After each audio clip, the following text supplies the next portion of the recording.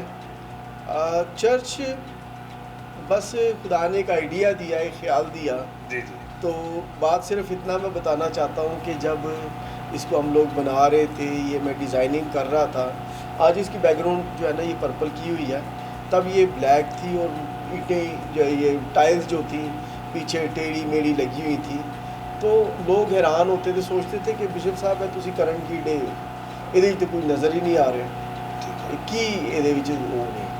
تو میں ان کو کہتا تھا کہ بھائی ابھی تھوڑا سا صبر کر جائیں، اس کو کمپلیٹ ہو جانے دیں، کہ جب یہ مکمل ہوگا تو پھر آپ کو پتہ چلے گا۔ تب میں خدا کا شکر کرتا ہوں کہ جو آتا ہے خدا کا گھر ہے، اور میری خواہش تھی کہ میرے گھر سے زیادہ خدا کا گھر جو ہے اس کو خوبصورت ہونا چاہیے، اور بس اس طریقے سے خداوند نے ممکن کیا۔ اور یہ جگہ جو ہے یہ ہمارے ایکس ڈپٹی اسپیکر تھے جناب بشیر مسیح صاحب، تو ان کی ایفرٹس کے وسیلے سے یہ جگہ بشیر مسیح آباد جو ہے یہ بنی، آباد ہوئی، اور یہاں پر کوئی 400 سے زیادہ خاندان ہیں، اور میں یہ سمجھتا ہوں کہ اس شخص کی ایک بڑی ایفرٹس ہیں کہ یہاں پر یہ جو غریب لوگ تھے ان کو یہاں پر آباد کیا، اور اس چرچ کو بنے ہوئے کہ یہ جو پہلے ہمارے پاس نیچے تھی چرچ بلڈنگ، تو وجہ یہ تھی کہ ہال ہمارے پاس چھوٹا تھا، وہاں پر 200 لوگ آتے تھے تو جگہ جو ہے وہ بھر جاتی تھی۔ تو ابھی خدا کا شکر ہے کہ ہم نے وقت کے ساتھ ضرورت کو محسوس کرتے ہوئے اس کو اپر سٹوری جو ہے اس کو کنسٹرکٹ کیا، اس کے اوپر کام کیا، پھر خداوند موقع دیتا رہتا ہے وقتاً فوقتاً ملک سے باہر جانے کا۔ خداوند نے فضل کیا کہ وہاں سے کچھ چیزیں جو ہے چرچ کے لیے میں لا سکوں۔ یہاں پر آپ میں ضرور ابھی ہم آپ سے یہ سب کچھ جو ہے وہ آپ وزٹ بھی کرائیں، آپ کی میں اچیومنٹس بھی دیکھ رہا ہوں، بڑے ایوارڈز بھی آپ کو ملے ہیں، اور جو ابھی آپ بشیر مسیح صاحب جو ڈپٹی اسپیکر رہے ہیں فارمر بلوچستان اسمبلی کے، ان کے بیٹے مسٹر عرفان بشیر صاحب جو بہت اچھی پوسٹ پر ہیں، ایڈیشنل آئی جی اس وقت جو ان کی پوزیشن ہے، ایڈیشنل آئی جی جی جی جی یس دیٹس گڈ۔ ابھی میں چاہتا ہوں بشپ صاحب کہ آپ ہمیں اپنے چرچ کے میں بڑے بڑے اچھے آپ نے ساز رکھے ہیں، انسٹرومنٹ، اور آپ یہ بھی بتائیں۔ جی جی، اور اس کے ساتھ ساتھ میں بتاؤں گا کہ عرفان صاحب جو ہیں ان کی جو اہلیہ ہیں وہ پچھلی گورنمنٹ میں وہ یہاں بلوچستان کی ایم پی اے تھی، ہاں، اور انہوں نے ان کا بڑا کنٹریبیوشن ہے ہمارے چرچ میں، ان کے لیے بھی ہم تہ دل سے شکر گزار ہیں۔ ویری نائس سر۔ ہاں بشپ صاحب، یہ بڑی ہی آج کے دور میں بہت کم چرچز ہیں جن میں ایسے ساز ہیں۔ دیکھیں یہ میں کہتا ہوں کہ داؤد نبی، کنگ ڈیوڈ، جی جی، اس وقت نرسنگا یہ بچاتے تھے، ہاں جی، اور آج بھی میں خوش ہوا ہوں دیکھ کے، تو ذرا اس کے بارے میں بتائیے۔ سر جی، نرسنگا بھائی صاحب خداوند نے ممکن کیا کہ یہ یروشلم سے جو ہے نا اسرائیل سے آیا ہے، اور میں امریکہ میں تھا تو کچھ دوست تھے وہ گئے، انہوں نے نہ صرف یہ نرسنگا بلکہ یہاں پر اگر میں آپ کو تھوڑا سا دکھا دیں، جی جی جی، یہ پریئر شال ہے، یہ بھی وہیں سے ون یروشلم سے آئی ہے، اور خداوند کا شکریہ ادا کرتا ہوں کہ اس طریقے سے ہم دیکھ رہے ہیں۔ اور یہ جو کراس آپ دیکھ رہے ہیں بڑی انٹیک لگ رہی ہے، لیکن ہمارے چرچ کے ایک بھائی ہیں تو وہ کارپینٹر ہیں، اور انہوں نے بڑی خوبصورت طریقے سے اس کو بنایا اور اس کو انٹیک بالکل طریقے سے، اس کا مطلب وہ بھی داؤد کے گھرانے سے پڑے ہی کیا بات، بیوٹیفل جی۔ اس کے بعد انہوں نے ہمیں بڑی عزت اور احترام سے خدا حافظ کہہ کر سی آف کیا۔